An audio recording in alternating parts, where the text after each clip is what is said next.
بسم اللہ الرحمن الرحیم ناظرین، آج کا دوسرا ویلاگ اور پیج وہی جا رہا ہے 221۔ ناظرین، حضور اکرم کی شان یعنی ان کا اٹھنا بیٹھنا کھانا پینا جس کو ہم سیرت بولتے ہیں، اردو زبان میں سرور عالم صلی اللہ علیہ وسلم کی سیرت پر جامع ترین کتاب سیرت النبی صلی اللہ علیہ وآلہ وسلم، علامہ شبلی نعمانی رحمۃ اللہ علیہ، علامہ سید سلیمان ندوی رحمۃ اللہ علیہ، جلد نمبر 2۔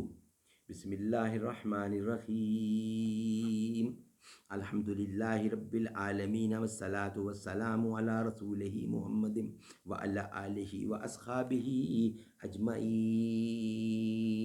جو کھاتے ہیں جہاں والے سخاوت ہے محمد کی، غریبوں پر کرم کرنا یہ عادت ہے محمد کی۔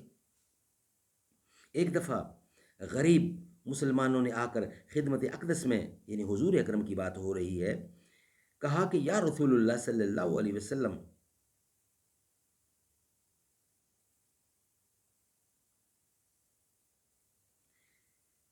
یا رسول اللہ، عمرو یعنی بڑے لوگ، عمرو ہم سے درجہ اخروی میں بھی بڑھتے جاتے ہیں، نماز روزہ جس طرح ہم کرتے ہیں وہ بھی کرتے ہیں، لیکن صدقات و خیرات سے جو نیکیاں ان کو ملتی ہیں ان سے ہم محروم ہیں۔ آپ نے فرمایا کیا میں تم کو وہ بات نہ بتاؤں جس سے تم اگلوں کے برابر ہو جاؤ اور پچھلوں سے بڑھ جاؤ اور پھر کوئی تمہاری برابری نہ کر سکے؟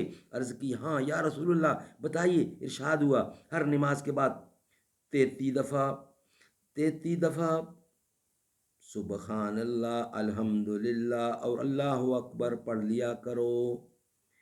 33 دفعہ، 33 دفعہ یعنی 33 ٹائم سبحان اللہ اور الحمدللہ اور اللہ اکبر پڑھ لیا کرو۔ کچھ دن کے بعد یہ وفد پھر حاضر خدمت ہوا اور عرض کی یا رسول اللہ، ہمارے دولت مند بھائیوں نے یہ بھی وظیفہ سن لیا اور پڑھنا شروع کر دیا۔ فرمایا ذالک فضل اللہ یؤتیہ من یشاء، یعنی یہ خدا کی دین ہے، یہ خدا کی دین ہے، یعنی یہ خدا کی دین ہے، جس کو چاہے دے دے۔ مسلمانوں سے زکوٰۃ وصول ہوتی تھی، اس کی نسبت عام حکم تھا کہ ہر قبیلہ کے باہر شہر کے امراء سے لے کر وہیں کے غرباء میں تقسیم کر دی جائے۔ صحابہ اس کی شدت سے پابندی کرتے تھے اور ایک جگہ کی زکوٰۃ دوسری جگہ نہیں بھیجتے تھے۔ مساوات کے بیان میں یہ واقعہ تفصیل مذکور ہے کہ ایک دفعہ حضرت ابوبکر نے کسی بات پر حضرت سلمان رضی اللہ یعنی سلمان اور حضرت بلال رضیہ کو، جن کا شمار فقراء مہاجرین میں ہے، ڈانٹا۔ آپ نے حضرت ابوبکر سے فرمایا کہ تم نے ان لوگوں کو آزردہ تو نہیں کیا۔ یہ سن کر حضرت ابوبکر ان لوگوں کے پاس آئے اور معافی مانگی اور ان لوگوں نے معاف کر دیا۔ اوالی میں ایک عورت رہتی تھی، وہ بیمار پڑی، اس کے بچے کی کوئی امید نہ تھی، یعنی اس کے بچنے کی کوئی امید نہ تھی، خیال تھا کہ وہ آج کسی وقت مر جائے گی۔ آپ نے لوگوں سے کہا کہ وہ مر جائے تو میں جنازہ کی نماز خود پڑھاؤں گا، اس کے بعد دفن کی جائے۔ اتفاق سے اس نے کچھ رات گئے انتقال کر دیا۔ اس کا جنازہ جب تیار ہو کر لایا گیا تو آپ آرام فرما رہے تھے، صحابہ نے اس وقت آپ کو تکلیف دینا مناسب نہ سمجھی اور رات ہی کو دفن کر دیا۔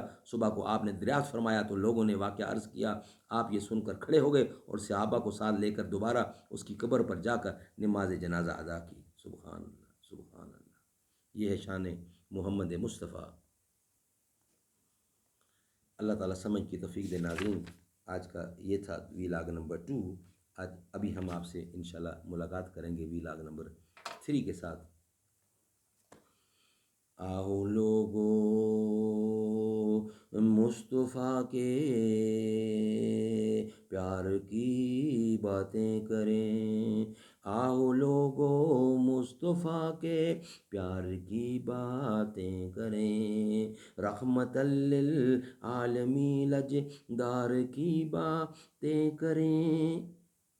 آہو لوگو مصطفیٰ کے پیار کی باتیں کریں، رحمت للعالمین لجدار کی باتیں کریں، موہ لیتی تھی جو دل حبداروں کے اغیاروں کے، میٹھی میٹھی پیاری اس گفتار کی باتیں کریں، آہو لوگو مصطفیٰ کے پیار کی باتیں کریں۔